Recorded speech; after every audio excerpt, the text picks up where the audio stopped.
এটা আমাদের যারা ডায়াবেটিস রোগ আছে ওদের জন্য একটু উপকার হয়। এটার নাম হচ্ছে ফোনা, যা এটা আমরা সবজি হিসেবে রান্না করে খাই।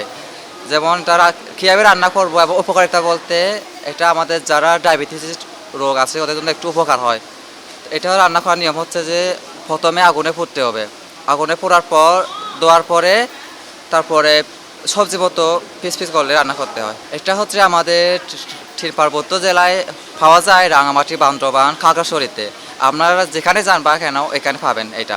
আমি অল্প নিয়ে আসছি, যা আপনাদেরকে একটু কি বলবো পরিচিত করার জন্য আসছি। আমার কাছে আর নাই, শেষ হয়ে গেছে। বেচা কেনা বলতে মোটামুটি হয়েছে, কম মানুষ নাই তেমন বেচা কেনা।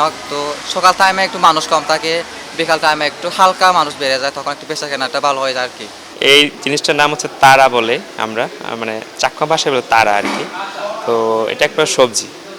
তো এই সবজিটা হচ্ছে আপনার আপনি ভেজিটেবল যখন রান্না করবেন, মিক্স ভেজিটেবল, তখন ওটার মধ্যে আপনি স্লাইস করে দিতে পারেন, বা এটাকে জাস্ট আপনি স্লাইস করে ভাজি করেও খেতে পারেন আর কি। আমাদের এটা হচ্ছে পাহাড়ি সবজি।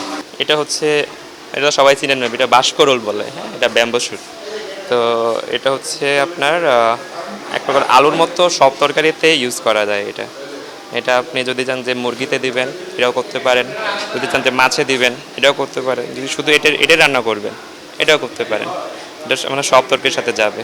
এটা তো প্রথম কথা, এটা আপনার আমাদের পাহাড়ি প্রায় সব শাকসবজিতে কিছু গুণ থাকে, ওষুধের গুণ থাকে।